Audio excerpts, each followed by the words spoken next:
This is going to be a phenomenal one-on-one for everybody that loves the community, everybody that is tapped in, everybody that wants C4 to play another great matchup, and for Cam So Smooth, another great matchup for himself to get more respect within the community. I cannot wait for this matchup. This is low-key my matchup of the night. This is low-key my matchup of the night. I love Eugene. I love Moon. But these two brothers are some of my favorite players in the community. The personalities mixed with their game. C4, Cole, Assassin, Cancel. But if you watch C4 in 1v1s, he get lit. Watch the Mike Bruce game, he lit.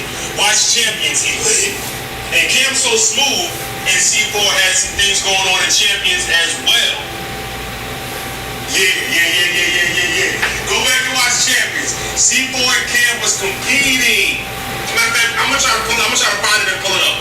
But I'm telling you right now, this is gonna be an amazing matchup. Cam So Smooth, his speed and his explosion going against C4's speed and explosion. It's gonna come down to who's making the outside shot to on July 2nd. Who's making the outside shot? Who is creating separation and knocking down the long ball? We all know Cam So Smooth and C4 are great mid-range jump shooters as well.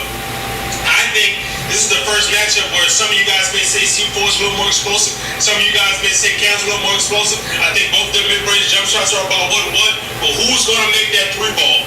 Who is going to make that 3-ball? Who is going to make 4 3-pointers that night to separate themselves and give themselves a run to win that game? That's the real question. That's the real question. I do think if C4 wins this game, he needs a top 3 matchup, top 4 matchup. Like, he needs that. He really should have had it anyway. He really should have had it anyway. But Cam So Smooth is a great opponent for himself as well. This is a great one-on-one, man. I love this announcement. Let's see if I can pull up some C4 and Cam So Smooth film on Champions. Give me one quick second. Matter of fact, before we do, let's read some of the comments. You got the next one you're gonna love. You shooting Boogie, tagging Boogie Stamp, saying Boog has a match for the Summit. This is a good, he can't pick, but if I had to, Eli called in the building, let's see if he responded. He did not. He's slick as hell. L. Ellis commented. Diddy commented. Cinco commented. Lay commented. My boy Freddie commented. Dallas. ISO Hoops UK. A lot of people have commented on this game. It's going to be a special game. It's going to be highly competitive. I don't think Cam So Smooth is going to talk a lot in that game because I think he's going to reserve his breath, reserve his stamina, and things of that nature. But this is a huge matchup. Let's see if I can pull it from Champions film real quick. So I couldn't find no Champions film, y'all, but this is what I did find. I am in the big guard category for a reason. Edwards can't F for me. C4 after tag team one-on-one. Let's listen to it. Shit the fuck up. I'm in the big guard category for a reason. We all the same fucking size, but I got against on these niggas. I'm in the big guard category for a reason, bro. Niggas can't fuck with me. That shit is ass. Not gonna lie. A lot of foul calls. Gotta keep it real. I think more than me. Definitely did. You got more than me. You shot more free throws than I did. That's what I'm saying. People keep saying C4 is 6'4". C4 is like 6'2", 6'3". Cam's about 6'1". You shot more free throws than I did. That's right there. Look, 10-6. Stop touching niggas with your hands. Stop touching niggas with your hands. And you were ass too. Switched you. You next.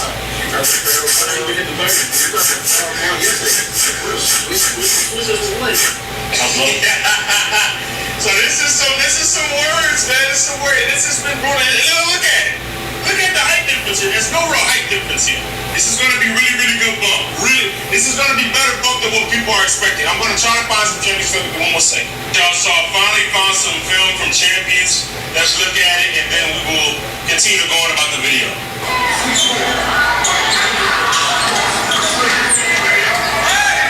That's super tough. Jesus Christ. Jesus. Watch that one more time. 2, spin, 1, 2, left hand under the basket. That's similar to the leg meet against Mike Bruce on the other side. Oh, mercy. Let's watch Cam So Smooth here. That's what I keep trying to say, yo. Cam lightning quick, bro. This is gonna be a good bout.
was going to be the game, I was like, oh, we cooking with hot grease with a co-main.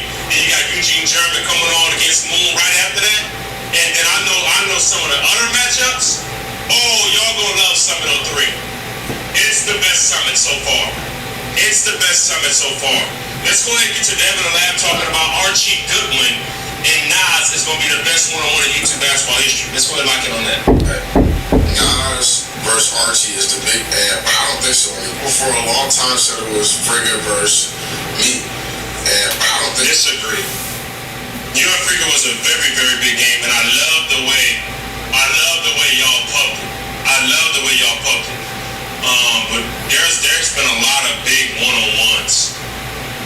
But y'all definitely have pioneered this space 1,000%. So anymore. I think that Nas versus Archie is the biggest 1v1 in the history of the 1v1 scene. Here's the reasons why. Nas has... I'm making a documentary. It's unbelievable, to be honest with you. Like, I love it. But one thing that everybody needs to understand is that Nas has carried the 1v1 scene in a lot of different ways, but not losing is something like, it's, for 3 years, it's crazy. You know, like on camera. I think Nas is school to me. Nas is school. I think Nas' school is in there as the biggest one-on-one in one-on-one history in terms of impact. I think Michael Beasley versus Lance Stevenson is the biggest one-on-one in history in terms of impact. I do. I think Nas' school, my top 3 impactful one-on-ones, Nas' school, Frigga Dev is in there. Just in terms of how they built up the entire culture. They did a real good job promoting that one-on-one. But the stream did crash. The stream crashed, which is why I probably won't have it in there. And people didn't really get to experience the one-on-one for what it was. But it had cultural impact 1,000%. I think Beasley and Lance is very impactful because when you have Kyrie Irving in the building, when you have John Wall, Andre Drummond, you got rappers in the building, you got Aiden Ross, you got Cash Nasty. It was a cultural impact that pushed the space forward crazy. It did, bro. It did.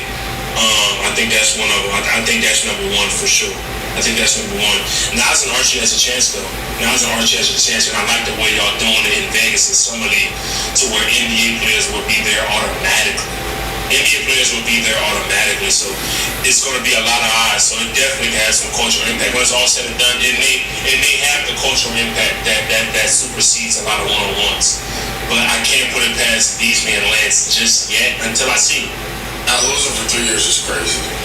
And no matter what he's done, it's never been enough to other people. He's beat pros, he's beat YouTubers, he's beat randoms, and I think that he still doesn't get enough credit because like people are like, oh, it's levels. He would never be somebody like Archie or some of these other guys. But he played Briscoe, and Briscoe firmly convinced everybody. It's not a shot at Briscoe.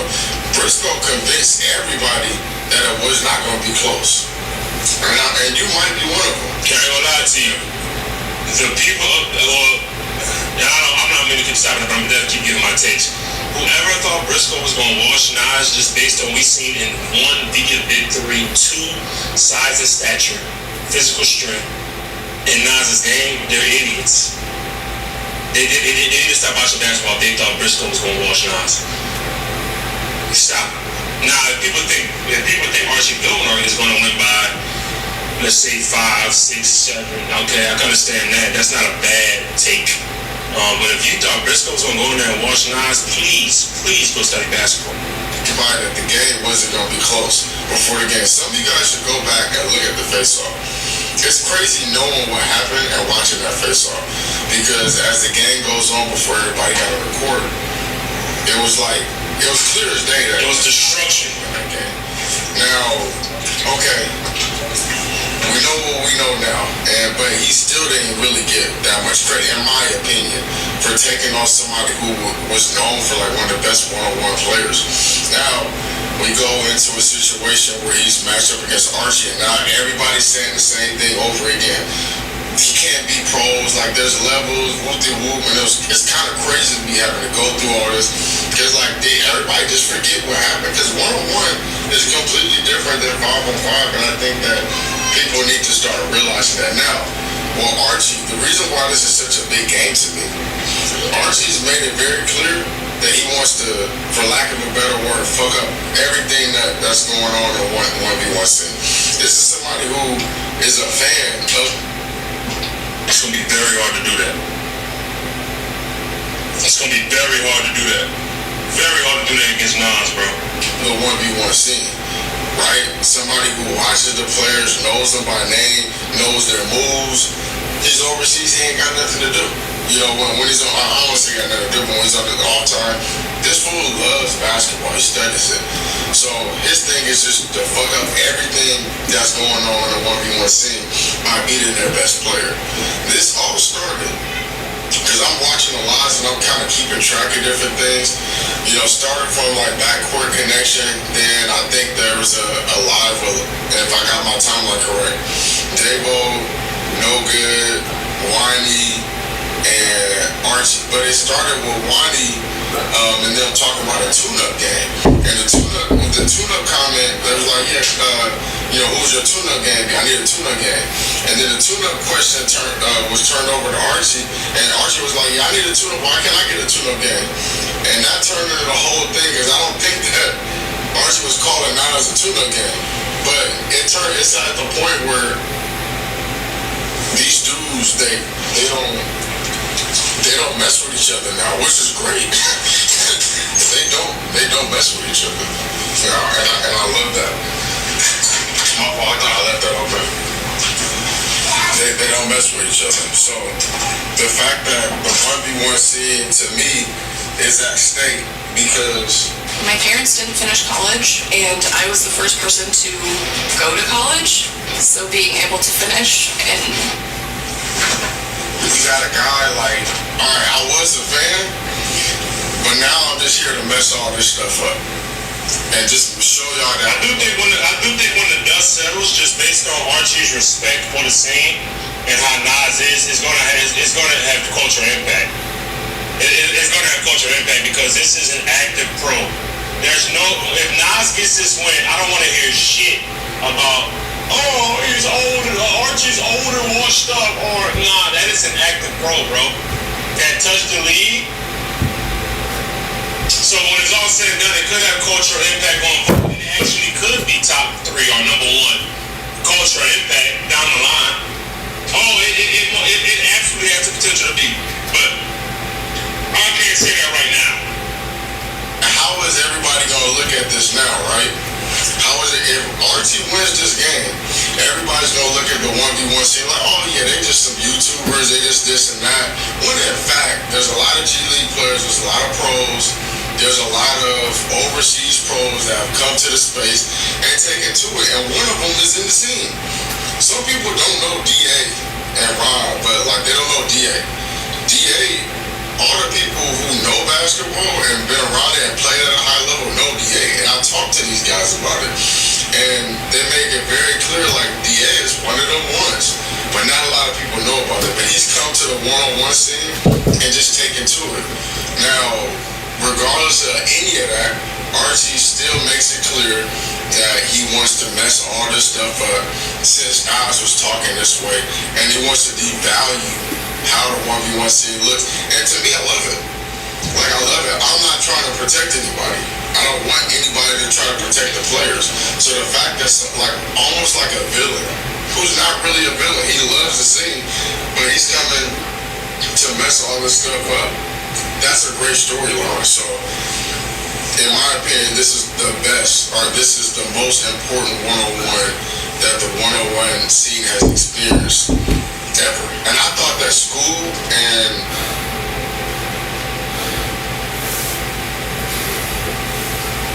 I thought it was a big game, but it didn't really hold that much weight because it wasn't against a YouTuber per se, right? So when I saw that game, I loved it, and I loved for the popularity, but it doesn't affect anything. This game, especially if Briscoe, just imagine if Briscoe would have came in there and wiped the floor with Nas. We wouldn't still be talking about this. I don't even think That's a fair point. That's a fair point. That's a fair point. That's a fact. That's a fact. That's a fact. Triple Force. So, and Archie feels very confident that he's gonna beat Nas. They got all kind of bets going. So, I'm really like, I really can't wait till July 10th. Like, I really can't wait, because this is the point that I'm making in the documentary, and I call it the God of War. I gave Nas a nickname. I know he got the nickname the Blueprint, right? I was never a fan as much as I gave him the nickname God of War. And the reason why I call him the God of War, because he chases after the next biggest thing. And after he beats that, he wants the next one. After he beats that, he wants the next one. Anybody who knows who Kratos is will understand that reference. And Nas every now and then comes back and will play a YouTuber, right? And he wins. What you want him to do? You know, and as much flack as I've given this dude over time, I value what he's doing. Because whereas he's dominated the 1v1 scene, he goes to the big three, he's not the best player anymore. If you've been watching, he's not the best player anymore. And it's another hill to climb. So we're going to capture that in this documentary, but I think it's worth watching, and it's going to get you hyped about this game, because we tell both sides of the story from Nas and Archie and how this originally came together. And you know who should be laughing? Who's really laughing is Austin Rivers, because I believe that this game almost doesn't even happen without Austin Rivers. Just to give y'all a little insight, a while back, Archie contacted me and we ended up talking, and I ended up connecting because I just wanted him to be on the scene, and I had seen him with Frigga. I was like, it'd be dope we play 1-1, and we were trying to do it in his hometown, so I made sure like let's do. Alright, Joe, we'll see you guys next video. I don't really care about Austin Rivers and that. I just want to hear about the Archie going and Nas situation, it being the best 1-1 in history. We'll see you guys in the next video, and we got 2 more coming out today, so be on the lookout.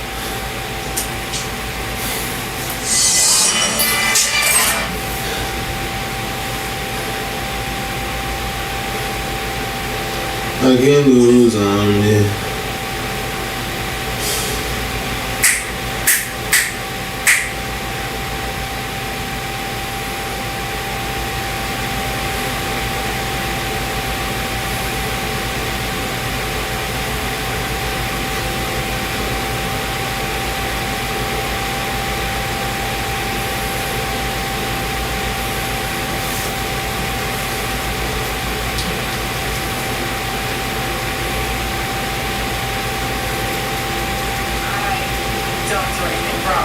But like, I see why you guys have issues with that, and I don't like that. So there's. So you can have guy friends, but he can't. No, I never said that.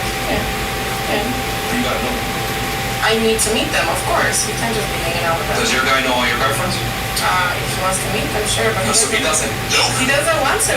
I can tell who's in control here. Yeah, I can tell too. What about you? Yeah, I said I'm okay with it. I don't mind. No, the other way. Are you okay with having? Would you expect to have guy friends when you're in a relationship? To maintain your guy friends? Would you get rid of, or would you get rid of them? I wouldn't get rid of them. I mean, it depends. If he tells me, hey, I don't like this person because I feel like they want you in a certain way, I'll be like, okay, well, let me go ask them. Go ask. If they're like, hey, yeah. Well, I've done it before, and they're like, hey, yeah, I want to, like, hey, yeah, no, I just like you as a friend, and if there's a problem, then I guess we can't be friends. Okay. Not a cap. Yeah, because I'm in a relationship. That's an L. Interesting. Yeah, that's funny. You gotta ask the person first. Yeah, that's an L. Yeah. All right. What about you? Would you have guy friends with a boyfriend, especially after he said no? No, because another intention is to have sex with who eventually get me to fuck them, and that's just. They saw that OnlyFans. Yep. I can just see it pay for it, but in person, that's absolutely the hell not. What about you, OSU? I have a couple of family friends that I talk to maybe once every 2 months. Okay. Do those count? What if he said, I don't want you to talk to them anymore? I don't really talk to them that much anyway, so maybe I wouldn't care. What about you, South Africa, since you don't want a guy to have friends? You're a guy to have more friends. What would you do? No. You wouldn't have any guy friends? I do, but like it's not like for me. Like they have girlfriends. What if he told you to drop them? I don't want you talking to them no more. Then I. Okay. Yeah. What about you? Yes. Yeah, I think it's okay for me to have guy friends as long as he can be fun. Okay, so he would have to meet. What if he just says, no, I don't want you to have them? I would say okay because that's my boyfriend, and I want to respect whatever he has to say. Okay, respectful. Has your boyfriend that you're with now told you, I don't want you to have any guy friends? Yes. And what have you done to appease that? I said, would you like to meet them? And he said no. Nope. He said no, and then I And now what are said, you doing? I don't talk to them anymore because I respect my boyfriend's decision. Except for the guy that we just called with. That's different. He's my friend in Chicago, and like he's like I haven't talked to him since I. Shout to Emmanuel. Okay. Emmanuel. All right. No, but actually, my boyfriend does know about Emmanuel. Like I will FaceTime Emmanuel in front of him, and he's okay with it. I think it's because he lives far away. That's another L. Okay, yeah, that's enough. I was about to say, What's your name? No. Space on another thing. It's the Fresh Fit podcast. Space on another thing in front of me. Let me think about that. No. She's effectively single if she does that shit back. What the You're hell? single. Have been unattractive of someone I knew. Also, U.S. Army is struggling to recruit as most Gen Z ineligible to serve due to obesity, drug abuse, and multiple tattoos. Cool. Greg B says, oh my god. I think that's, oh my god. Michael says as well, blasphemy. Don't talk poorly about Myron. Christ is here. God showed Myron the way. The Jerry Ford is trying to bring him down. Myron, walk with me. Okay? Simba Marty says, yo, I asked this girl for her number, and she asked me how old I was. I said 21. She said she's 18. I said, oh damn. And she said, yeah, I'm little. Can I clarify that's not too young for me, or just need me?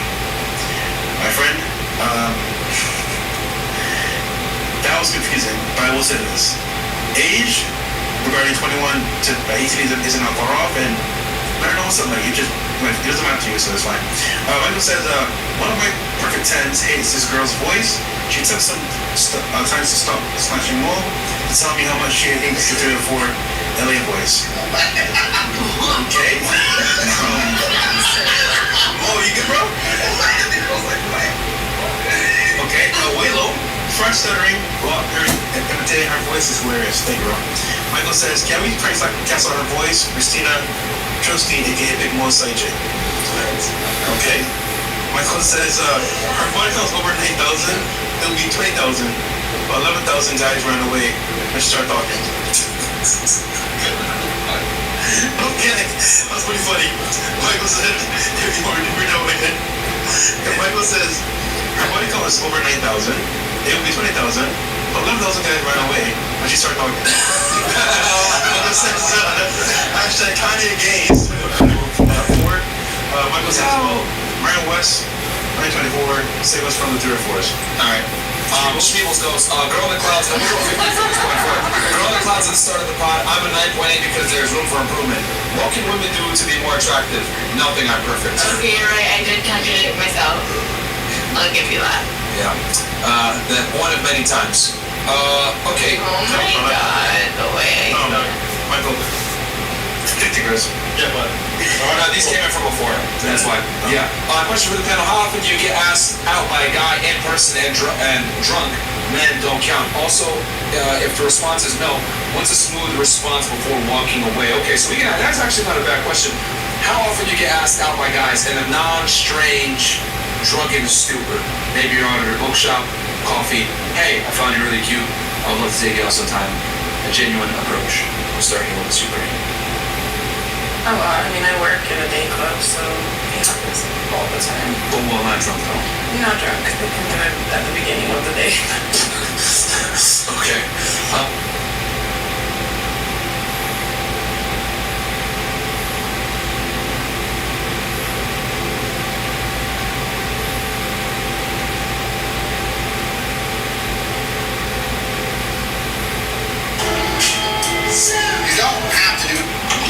When you meet a woman, show her respect and show her you love her, and she'll want to be with you forever.